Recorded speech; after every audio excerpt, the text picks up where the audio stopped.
Welcome to Casual Friday. Hi, I'm Roxanne Richardson, and this is my more or less weekly Casual Friday podcast. In this week's podcast, I'll have a short health update, and I will share a finished project and a brand new project that I'm designing myself. So let's get started. So I wanted to give you guys an update on my heart health. I did get a probable diagnosis of what the electrical issue is with my heart. The short term for it is AVNRT. The long term for it is atrial ventricular node reentry tachycardia. So it's not life-threatening, and I was pretty certain that was the case beforehand, but just the stress of not knowing what it was and when it was going to happen again and why things had changed over time was kind of stressful, and stress is something that it can cause this to happen more often. So there are a few things that can cause palpitations to worsen or be more common if you are prone to them. Some of those are things like caffeine, alcohol, not getting good sleep, and being under stress. So after the first time I was went to the ER in February, I weaned myself off of caffeine over the course of 3 days. I stopped having a beer in the evening. The sleep thing is a little harder. I have plenty of time to sleep, but it was like waking up at 3:30 and not getting back to sleep. And then, just the stress of having a medical issue you don't know about is something, that's difficult to control. One of the things that can help, it's always good for your health, is exercise. And I have to say that over the course of the pandemic, I have become even more sedentary, and it's even worse in the winter. I live in Minnesota, don't want to go outside in the winter. Adding exercise, a half an hour of exercise every day, has helped me physically, not just, because it's good for health, but my back had been really kind of bothering me from being so sedentary, and it feels a lot better, which means I sleep better. So, and also eliminating caffeine and alcohol has really helped. So, and now finally knowing what is going on with me has also lowered my stress. So those factors, things that I have some control over, are things I'm taking care of. AVNRT is something that usually appears in young adulthood, which is when mine appeared in college. Usually is really just once or twice a year for a few minutes, as mine has been for 40 years. And then as you get older, then it can increase over time. So the events of these palpitations require having a certain extra electrical pathway in the AV node, as well as a perfectly timed premature atrial contraction. So sometimes you can feel those, like just feel like you have an extra heartbeat. And I feel those occasionally, but sometimes those are timed just right with the AV node, so it creates this closed circuit that goes around and causes all of these extra heartbeats. So they can start suddenly and then they can end suddenly. So I've also accumulated some additional techniques that can help interrupt them. And so if I get to the point where I can't stop them, or they don't stop after a few minutes, and I might have to go to the ER again, or they're so frequent that they're just interfering with my quality of life, then I have some choices of being on a lifetime of medication or getting an ablation that will just stop it forever. So some people, like if you have AFib and you get an ablation, it's really only good for 5 years. But because this is a very specific extra pathway in the AV node, that can be basically short-circuited. So that closed circuit can never happen again. I know what's going on. I know what my plan is going to be going forward. And that's just really helped. Because they were doing all of this, searching into what's going on with my heart and just general heart health. There's also, the discovery that I have very high LDL cholesterol, HDL, triglycerides, fine. everything else is fine. They've done all of these scans. They look, pretty good for somebody of my age, but I do have some genetic factors that increase risk of cardiovascular disease. That's been a lot of my other research that I've been doing as well, and figuring out what I can control and what I need to do in order to change things. So the exercise will help with that. Some change in dietary patterns help as well. So the past few months has been a lot of research on both the electrical issue as well as my cardiovascular disease risk factors. Feeling much better about what's going on. I really understand things. So I really thank everybody who's sent me good wishes and sent me notes and letters and all kinds of things. I really appreciate it, and I'm very touched by how much people in my audience care. So thank you for that. So now we'll go back to the knitting content.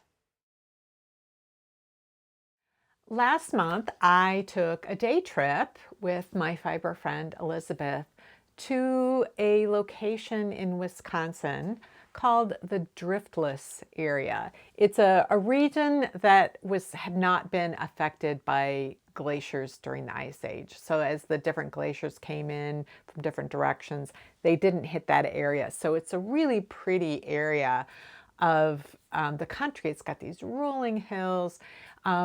It's, fertile farmland, but it's not good for big commercial farmland because it's not flat. So there are a lot of Amish family farms there, and there are organic farms, so smaller organic farms. And I think we saw more Amish, like wagons being pulled by horses, along the side of the road in one day than I've ever seen. Like I've seen them before here and there, but I've never seen quite so many in one day. We went to an open house for a yarn mill. It's a mini mill called Utopia. It's in Lafarge, Wisconsin. And I think the mill has been open for about 6 years. And they also have a yarn shop in a town called Berroco, which is about 15 miles away maybe. So they've had the yarn shop for a number of years, but they also have their own sheep and their own yarn. So they sell all kinds of yarn in their yarn shop, but they do have their own line of yarn. And the trouble with getting yarn processed or wool processed is that there's often really long lead times. So she was noticing, Catherine, who runs the mill. It's a mother-daughter team. So the daughter Catherine runs the mill, and then the mother, whose name I can't remember, she runs the yarn shop.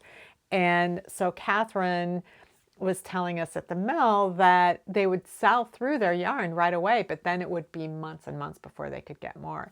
So about 6 years ago, she bought a location, bought the equipment, and she runs the mill. So she not only is processing wool from her own flock, but she's also processing wool from other sheep farmers and also people who buy raw fleeces and then don't want to have to do the processing. So if you just want to get it washed and carded, you could do that. You could have it turned all the way into yarn if you wanted. So there are a lot of options, and they do dyeing and they do all kinds of things. So they were having an open house, and we drove down for that. So Elizabeth and I are both hand spinners, and I've watched a lot of videos on how mills work and what the process is and how that's different from hand spinners, and trying to understand sort of the equivalences. And the thing is, when you're a hand spinner, you have choices for how you're going to process the wool, how you're going to card it. You're going to card it by hand, or you're going to card it with a drum carder. Are you going to comb it? Or are you going to, you're going to buy pre-prepared yarn? Are you going to pre-prepared wool? Are you going to get it as bats? Are you going to get it as comb top? Are you going to get it as roving? What are you going to get? So there are all these different ways that you can manually prep wool at home, but then there are different ways that it can be done at a mill that in some ways are very similar, but they're not identical to what you would do by hand. And different mills are going to have different equipment that do different parts of that process, or do it to different amounts. So that was so fascinating. Like when we got there, none of the machinery was running. And I'm like, oh, that makes sense because there's so many people in here and that would probably be dangerous. And what I didn't realize is that we would get to see each piece of machinery running one at a time, but it's noisy. And so she would explain it, she would turn it on so you could see it going, and then she would turn it off, and then you could ask questions. So we saw everything from skirting a fleece to their system for scouring fleeces, which Elizabeth and I were both like, you know, if we had that at home, we wouldn't mind processing our raw fleeces. They had, you know, a tank of a water tank right by the sinks that could heat water to 180 degrees, and then they had 3 sinks there, and then they had, you know, a big spinning thing to spin dry the wool, and then, you know, then they have a picker. You know, everything runs on a very slow conveyor belt, and then it kind of gets picked, which the hand spinner's equivalent would be like flicking things open to open up the fibers so that it could then be carded. And so watching it go through the carding machine, and then watching it go through like pin combing, and then watching it get spun up. So at each stage we got to see how it worked and ask questions, and how is this machine different from what you'd see in a different situation. Just getting a better idea for how that whole process works. So that was really great. They have a shop at the mill, and they also had a shepherd there who was from Illinois who was selling some of her products. So she has some sheep that are crossbred, but then she has some purebred sheep where she just blends their wools together to make roving. So I bought some roving from her. And then we drove about 15 miles or so to Berroco, where the actual yarn shop was. And it was a really nice little yarn shop. It's a cute little town. It was a really great little yarn shop. And I didn't have anything in mind.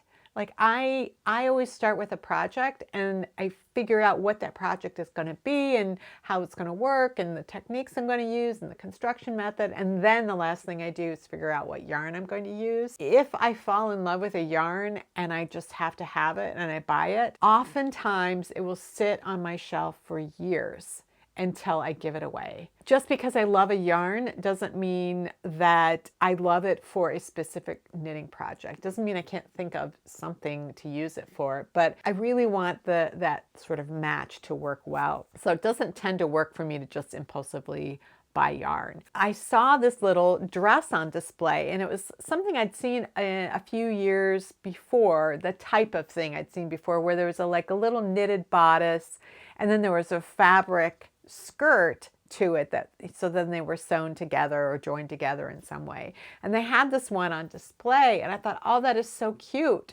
And I love making things for little kids because they don't take very long and they're really cute. I picked up the pattern, and I, got some help, like what, I'm looking for some yarn, like which yarns would be good for this. And so they helped me find some. It was the mother running the cash register. She says, "You look just like a woman who has a podcast." And I said, "Oh, I probably am that woman." And she's like, "Are you Roxanne Richardson?" So she recognized me. It was funny. The pattern that I got is called the Poppy dress. And I got the physical copy, but it is available on Ravelry. And what was so interesting was this particular dress was exactly the one on display. And I realized later, Kate Wright Designs, that's Catherine who runs the mill. So she's the daughter. So this was designed by the daughter of the mother-daughter team. So I got yarn for that. And then I had the heart palpitations on the way home, and it took a few weeks to get started on this. I did finish it. Let me show you. So I got this kind of teal yarn at Utopia, and then I bought this at my local fabric store. So let me go to the overhead and I'll show you some of the details, and then I'll talk to you. There were a couple of challenges I had with the fabric. Like, this is the simplest skirt, and then I had some problems with it. The knitting instructions, very easy, no problem with those at all. I made some assumptions about the skirt when it came to the materials, and then I had to go back and redo things a couple of times. So let's go to the overhead, and then I'll kind of explain what was going on there. So this little top it's knit in the round, and then there's this interesting little texture pattern. I guess these are the poppies. It's similar to like a star stitch, where you're working 3 stitches together and then increasing, and then they're offset every couple of rows. The edging is just single crochet all the way around to help prevent it from rolling too much. It does roll a little bit at the sleeves, but that's not an issue. They're little straps. So then you have this fabric skirt here, which is basically, it's just meant to be a rectangle that you create one seam to make a tube. You hem the bottom and you hem the top with a narrow hem, and then you sew elastic on. So you're stretching the elastic while you're sewing it on, and that's going to create some gathering. So the 2 issues that I had, the first one was, it said that for the size I wanted to make, I needed a ½ yard. It actually says ½ yard for 4 smallest sizes, and then 3/4 yard for the 3 largest sizes. The reality is a little bit different. For the size I wanted to make, I did need a ½ yard to create this depth. That's 18 inches. But I needed 54 inches wide. So if I had bought some fabric that was 54 inches wide, that would have been exactly enough. But I didn't realize till I got home that the fabric I bought was 44 inches wide. So it wasn't wide enough. And that kind of was okay, because I realized as they were cutting the fabric, the original fabric I had chosen was this batik. And it said at the end of the bolt, hand wash, cold, lay flat to dry, which is not really what you want to hear when you're making something for a toddler. This is for my grandniece, Rosie, who's like a 1.5 years old. And I thought, it's for a 1.5-year-old. She's not going to wear it more than a couple of times anyway. If they end up throwing it in the wash because they forget or can't be bothered to hand wash, because who can be bothered to hand wash a toddler's dress, that's okay. But then I realized I just didn't have enough fabric. So I went back to the fabric store. I was looking for 54-inch wide fabric. They didn't have any. Everything was 44 inches wide. So I had to get a full yard of the fabric that was 44 inches wide, cut it in half this way so that I had 2 strips that were 18 inches. And then I trimmed those down so they were each 27 inches. And so then I ended up with side seams. So that's something to look out for if you decide to make this. It's an adorable little dress. Is just be aware that they don't say in the materials list how wide the fabric should be. You find out later in the instructions that it needs to be 54 inches wide. The fun thing about this was that it was a pretty low stakes project, and I got to use some things with my sewing machine that I bought last year, and that was pretty fun. So let me just show you the inside. Well, one of the things is I have a serger. I've had it for years. So I serged up the sides. That was fun. Didn't have to mess with the serger. It just worked, which was nice. So then I discovered that my sewing machine has a special stitch for sewing on elastic. So it creates this kind of back and forth thing. So the other issue I had was, so I had this 54-inch circumference tube, and it said I needed 3/4 yard of elastic. Well, that's 27 inches. So I cut a strip 27 inches. So I had a yard that I got at the shop, and I cut it to 27 inches. And I was looking at how much it stretched, and I'm like, oh, you can stretch it to twice its length. That's perfect, because this is 54 inches in circumference. So I got that done, and then I noticed that the instructions said you might have to gather the fabric a little bit before you apply the elastic. And I'm like, and it wasn't until I got it done that I realized, oh, I've made something that's 27 inches in circumference. That's way too big for this little baby. And that's when I noticed that for this size, I only needed 20 inches. So she's saying, you know, buy 3/4 of a yard of elastic. That's enough to make any of the sizes, but you don't need that much for anything except the largest size. So I had to take the elastic out, and this was not easy. It took me several hours to take this out. So then I added a gathering, basted. I just ran some basting thread through, and I gathered it up so that it would be 40 inches in circumference, because the 20 inches would stretch to the 40 inches. So I did do a little gathering, and then I re-sewed it. And then it just needed to be sewn to the inside. So I chose an edge that was, you know, a little bit a ways up, so that the overlap on the front, that this edging wouldn't show through. There's some eyelets in the front. So let's look here. So this bottom edge has some eyelets, and so I wanted to be the top. I wanted the top of the skirt to be above that. So you see that the purple through there, but I didn't want the edge of the purple to show through there. So I sewed it in between those eyelets and these little star stitches.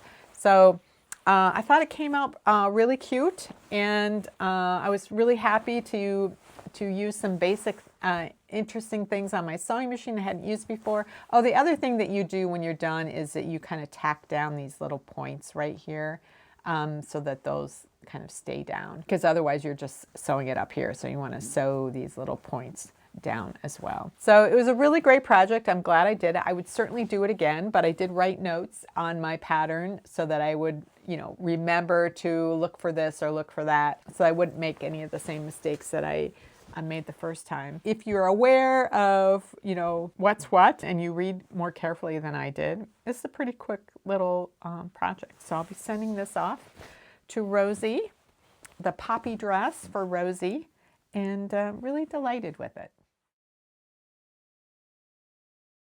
So I spend most of my year knitting with wool, because we have a very long wool wearing season here in Minnesota.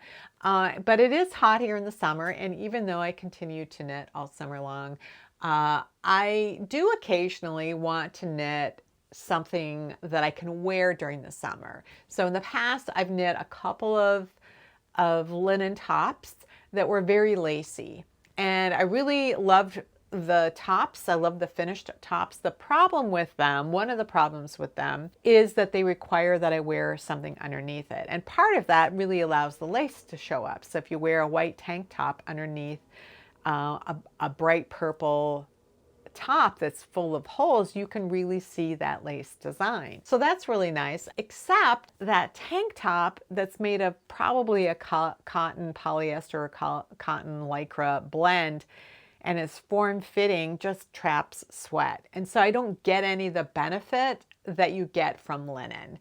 And I didn't really realize, I mean, I'd always heard that linen was just great fabric to wear in the summer. It really keeps you cool. But those were really the only linen things I'd ever worn. And then a couple of years ago, when we were down visiting my mother-in-law in Santa Fe in the summertime, she wanted to take me shopping, and we went to a place that was selling these linen dresses. And so I don't know if I got this one that year or if I got this one then last summer. We went again, and I got a couple more dresses. And that's when I realized how great linen is, because my office gets pretty hot here in the summer. We have air conditioning, but I'm in a room in the house that gets a lot of sun exposure. It just gets a lot hotter in here than it does in other rooms. So I usually have a fan going, and I'm usually kind of sweaty in here. So the linen dresses have been really great for that. So I wondered if I could knit a linen top that wasn't see-through in the upper bodice area. Then that might be something I would be really happy to wear in my office in the summertime, or even out and about. So that was something that's been sticking in my head. Oh, I'd like to try knitting a different linen top that has more coverage. The other thing that was kind of a sticking point for me in terms of knitting another linen top was that the yarns that I knit with the first time around were very nice yarns. They're linen, they were plied, so they were like probably 3-ply yarns or something like that. Beautiful colors, but linen has no elasticity. It's really hard on your hands, or at least it's hard on my hands. And so it's not a pleasant process. It hasn't been a pleasant process for me to knit with linen yarn. And I wondered if a linen yarn with a chainette construction would be more comfortable. There certainly are linen cotton blends and other blends, linen blends that are softer to work with, but I was really interested in 100% linen and constructed in a way that wouldn't hurt my hands. So I've had experience with chainette yarns that were wool. Now wool has elasticity, but chainette wool yarns have a lot of elasticity. They're very stretchy. So I thought there was a chance that a yarn with a chainette construction might have a little bit more give. So that was, these kind of two ideas I had going in my head, a chainette construction and some kind of a pattern that had coverage. So in February, I got an email from one of our local yarn shops here in the Twin Cities, the Yarnery, and they had a trunk show going on for DanDoh yarns. I hadn't heard of DanDoh, didn't know what they were, but what I did notice was that they had 100% linen yarn and that it was chainette. And so that was something that I'd been looking for and hadn't really looked that hard for, but here it was kind of falling in my lap. So I went to the shop and I found a beautiful color that I really liked. I didn't have a pattern in mind, so I was kind of calculating in my head, well, if I was making this with worsted weight wool, and this is a worsted weight linen, if I was making this with worsted weight wool, how much would I need? And this is going to be something with short sleeves or no sleeves. And so I was kind of calculating out what I thought I would need. And I thought I'd probably need about 7 skeins of this particular yarn. They were 50-gram balls. They only had 6. So I thought, well, I didn't want any of the other colors. I really liked this deep teal jewel tone color. So I got the 6 that they had, and I thought, well, I'll just design my way around the fact that I only have 6 skeins at some point. Well, then I started having all the heart issues and other stuff's going on, so I wasn't really paying much attention to it. But now that I have a probable diagnosis, I've been spending a couple of months doing research on all kinds of heart-related issues, and I feel like I can relax. I wanted to start in on this project. So I spent Saturday looking on Ravelry for any kind of pattern made with a worsted weight plant fiber, just to see if there's anything that I might want. Everything is either see-through or it's just plain stockinette, like a top-down raglan stockinette t-shirt. Like, no, I don't want that. I want some lace in it, but I didn't want it in the places that would require me to wear a tank top underneath it. So I found a couple of patterns that I at least sort of liked, that gave me an idea. I didn't necessarily want to knit those patterns, but it gave me some inspiration for what I would want to look for. The next thing I did was I went through a stitch dictionary that I had. I decided I just wanted a lace on short sleeves, at the hems of the short sleeves and at the bottom of the body. That would be where I'd want the lace, and that would be it. And then the rest would have something fairly simple in terms of a stitch pattern. Not completely sure what I'm going to do up here for a neckline. I haven't decided that yet. So the first step was, finding these stitch patterns. So I went through a book I have called Knitting on the Edge by Nikki Epstein. I went through the chapter on lace patterns. There's a lot of beautiful things in there. Some of the stitch patterns are knit sideways, and so you knit the edging first, and then you pick up stitches along the straight edge, and then you knit vertically from there. I really wanted to do something where I could cast on, knit the edging, and then just transition right to whatever the rest of the stitch pattern was going to be. I found something that I really liked, and so I wanted to swatch it out. It was written instructions for flat knitting, so I charted it out, and then I wanted to do some swatching to see what it was going to look like and what my gauge actually was when I was knitting this. And one of the things I particularly require when I'm going to be working with lace is swatching for practice purposes. Where am I going to mess up with this pattern? Because with the decreases and the yarn overs, it's very easy to miss a yarn over with a lace pattern. And so I just want that practice so that I can see, I can get a feel for what's going on and reading my knitting, and also know where I'm going to screw up so that I know when I'm at this part of the pattern, pay attention. So that's just something I do because I don't do a lot of lace, and so I really need to kind of think about what my approach is. The next thing I needed to think about is, because I was picking something that had this kind of zigzag edge, I needed to think about whether I wanted to knit it in the round or whether I wanted to knit it flat and seam it. So one of the things about knitting in the round is that you're actually working in a spiral. And so the end of one round is going to be right next to the beginning of the next round. So when you have, a stitch pattern that changes every round, you'll see a little jog at that transition from end of round to beginning of round. So I knit up a couple of swatches, and then I did a seam. I seamed it up, and I thought, well, that looks fine. I am going to have to do something about the very tips along the seam to make sure that those close up. But as I was looking at the seam, I realized that the first and last stitch, the stitches on either side of the seam, were columns of stockinette. And what that meant was I didn't have to worry about that jog at the end of round, beginning of round transition. When you have a full column that's like all knits or all purls or all garter stitch, whatever it is, it's exactly the same. And you either have that at the end of the round or the beginning of the round, or in this case, at the end and beginning, so you have an even wider span of this column of identical stitches. That means that any jog that there is in the pattern is less visible. So going through that swatching process to see what the seam would look like and how it's going to have adjusted, I realized, oh, this is going to be okay. I don't need to worry about knitting in the round. So I had that decision. I knew what my stitch count needed to be based on my gauge. And I knew that basically the body of this is going to be a tube. So I always make a spreadsheet at the beginning of every project so I can keep track of my stitch counts and figure out the percentage I am along the way, just because I like that kind of thing. When I'm designing my own project, I have a kind of an idea of how much yarn I'm going to need, but I don't have a for sure, idea, because I don't really know how many stitches are going to be in this thing, and I don't know how fast I'm going to be eating up the yarn for sure. I have, an estimate.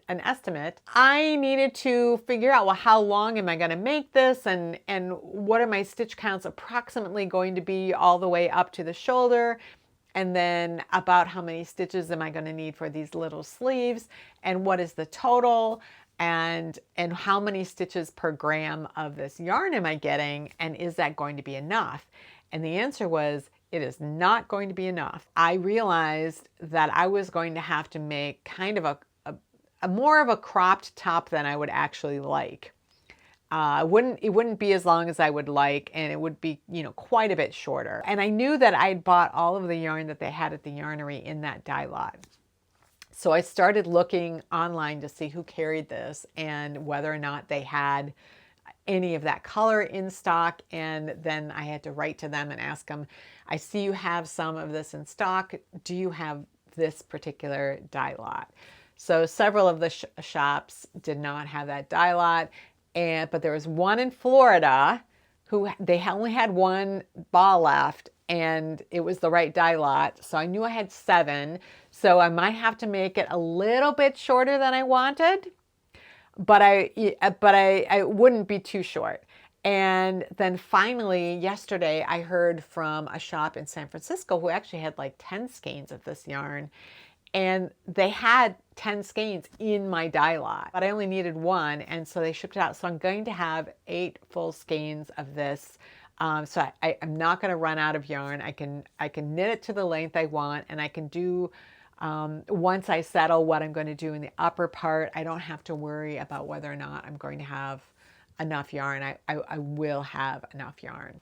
So I did get a fair way into the project so far. I had done a couple of swatches with the first ball. Those swatches are still there right now. I finished that first ball and then I knit the second ball. And so I've gotten this far so far. And I put it on a second needle. I am only knitting it on one circular, but I wanted to put it on a second needle so I could just try it on and make sure that I was going to like the way it fits and around my hips, and I like it. To knit with, this yarn is more comfortable to knit with than a plied flax yarn. It just feels softer, and I don't know if they treat it differently to soften it ahead of time, or if it's the result of having the chainette construction, but it is much more comfortable to work with. It certainly doesn't have the kind of elasticity that wool yarn has. I didn't expect it to, but it is more comfortable than applied flax yarn. So that I'm really happy to know about. So the one downside to this DanDoh linen yarn that I have found so far is the price. And I didn't go out and compare like what is the normal price of a linen yarn. I don't remember what I spent on previous linen yarns. This was for a 50-gram ball of worsted weight linen, 124 yards in the ball. Range from $17 to $18.50 depending on which shop I bought it from. So that's, on the expensive side. And again, I haven't shopped around to see what the price point is for other linen yarns, particularly those that have a chainette construction.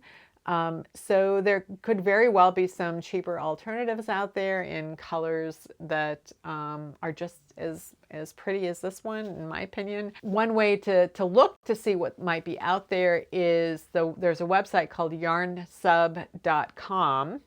And you can put in things like what fiber you're looking for, what weight you're looking for, price range. You can do all kinds of ways of filtering those results to see what is actually available. Some of those yarns may or may not be available in your area or your country. You at least would be able to find something else besides DanDoh. And in fact, you could put in DanDoh linen and then search for substitutions for that, and it will give you a list of them and kind of give you an idea of what's out there. So I haven't completely finished designing this top. I'm not quite sure what I'm going to do on the neckline yet. I was waiting to see if I could get that 7th and 8th ball just to make sure I had enough cushion. The thing I was most worried about was how long the body was going to be or could be. So I will be designing that, and I'll share like swatches and things like that. And as I get that figured out in the next probably a week or two. It's not going to take me too long to make this particular top, especially since it doesn't have any sleeves. So if there's something in particular that you're wondering about in terms of the design process or anything like that, let me know down in the comments, and I will see if I can address those as I progress through this top. Well, that's it for this week's Casual Friday. If you have any comments or questions about today's video or suggestions for videos you'd like to see in the future, you can leave those down in the comments below, or join the discussion in my Ravelry group, Rox Rocks. Thanks for watching, and I'll see you next time.